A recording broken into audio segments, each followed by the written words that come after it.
क्या आप जानते हैं, वैम्प के रोल्स करने वाली ललिता पवार पहले एक सक्सेसफुल हीरोइन थी।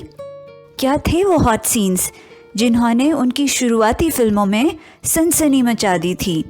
क्या था वो हादसा जिसने ललिता पवार को वैम्प बनने पर मजबूर कर दिया? कैसे खराब हुई उनकी आँख? क्यों मौत के 3 दिन बाद तक घर में ही सड़ती रही उनकी लाश?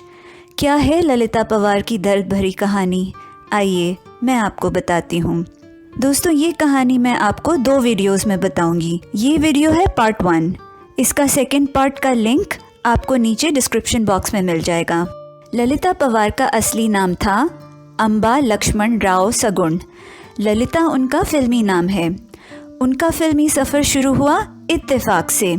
जब वो 12 साल की थी तब वो और उनके भाई गए पूना अपने पिता के साथ।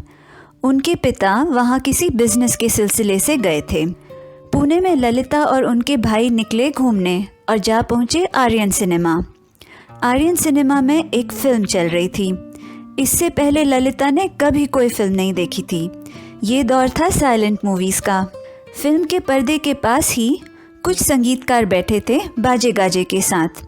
फिल्म में तलवारबाजी या कोई कॉमेडी या सैड सीन होता तो वो उसी मुताबिक संगीत बजा रहे थे, यानी कि फिल्म का बैकग्राउंड म्यूज़िक वहीं लाइव परफॉर्म किया जा रहा था। इससे पहले ललिता ने सिर्फ गांव की रामलीला ही देखी थी। वो समझ नहीं पाई कि ये पर्दे पर कौन लोग हैं। यही पता करने वो उठकर स्क्रीन के पीछे गईं तो वहाँ उन्होंने ऑपरेटर को देखा। उनके पूछने पर ऑपरेटर ने उन्हें सब कुछ समझाया कि फ़िल्म कैसे चलती है। इसी मुलाकात से ललिता को आर्यन फिल्म कंपनी के बारे में पता चला। इत्तेफाक से आर्यन फिल्म कंपनी का स्टूडियो भी पुणे में ही था। ललिता और उनके भाई उत्सुकतावश वहां चले गए। वहां उनकी मुलाकात हुई फिल्म डायरेक्टर नाना साहेब सरपोतदार से।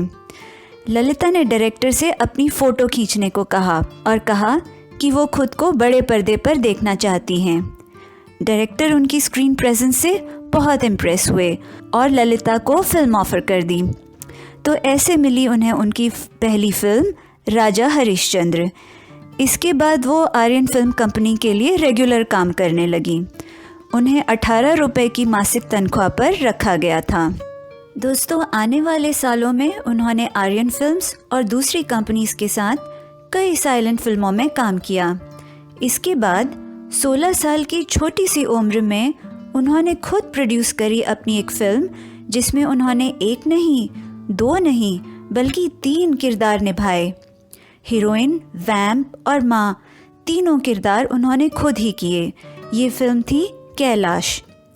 दोस्तों, जब टॉकीज़ फिल्म्स आईं तब उस ज़माने में एक्टर्स अपने फिल्म के गाने खुद ही गाया करते थे।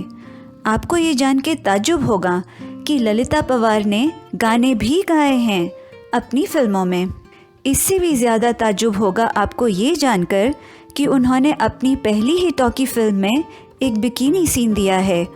ये उस ज़माने की बात है जब लड़कियों का फिल्मों में काम करना तक बुरा माना जाता था।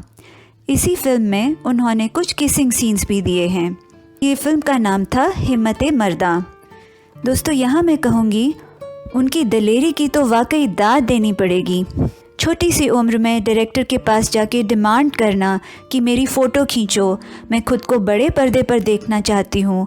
कम उम्र में अपनी खुद की फ़िल्म प्रोड्यूस करना, उसमें ट्रिपल रोल करना और फिर उस समय के कट्टर समाज के सामने बिकिनी सीन्स और किसिंग सीन्स देना, वाकई बहुत हिम्मत की बात है।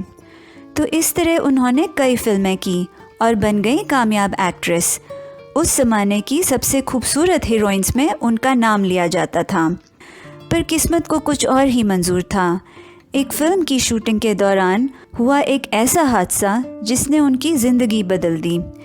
इस शॉट में एक्टर भगवान दादा ने उनको एक थप्पड़ मारना था। भगवान दादा ने थप्पड़ इतना कस के मार दिया कि ललिता लड़खड़ा के गिर पड़ी।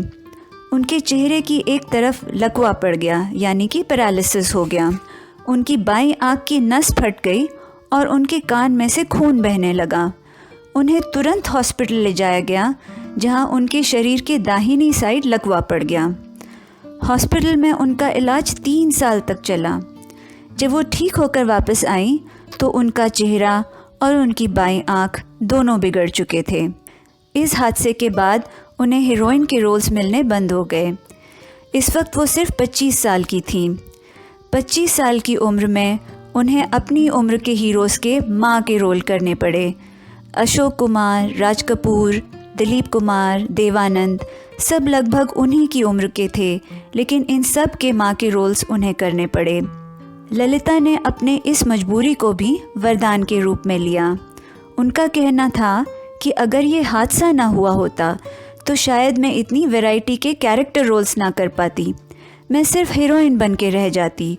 अवार्ड्स और जो सम्मान और पहचान मुझे मिली है वो इसी हादसे की वजह से मिली है। दोस्तों, यहाँ फिर नज़र आता है उनका स्ट्रॉन्ग और कॉन्फिडेंट कैरेक्टर।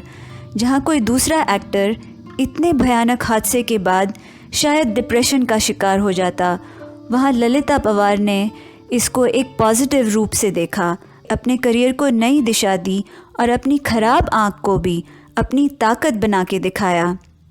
दोस्तों, इसके बाद भी उनकी लाइफ में कई और तूफ़ान आए।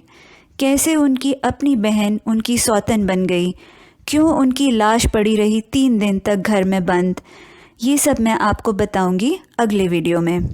दोस्तों, आपको क्या लगता है, अगर ये हादसा ना हुआ होता तो क्या वो देविका रानी या नरगिस की तरह क्लासिक हीरोइन बनती? कमेंट करके मुझे ज़रूर बताएं। अपनी फेवरेट सेलिब्रिटीज़ की ऐसी ही कहानियाँ जानने के लिए सब्सक्राइब करें मेरा चैनल और बेल आइकन प्रेस करना ना भूलें। फिर मिलते हैं अगले वीडियो में। नमस्कार।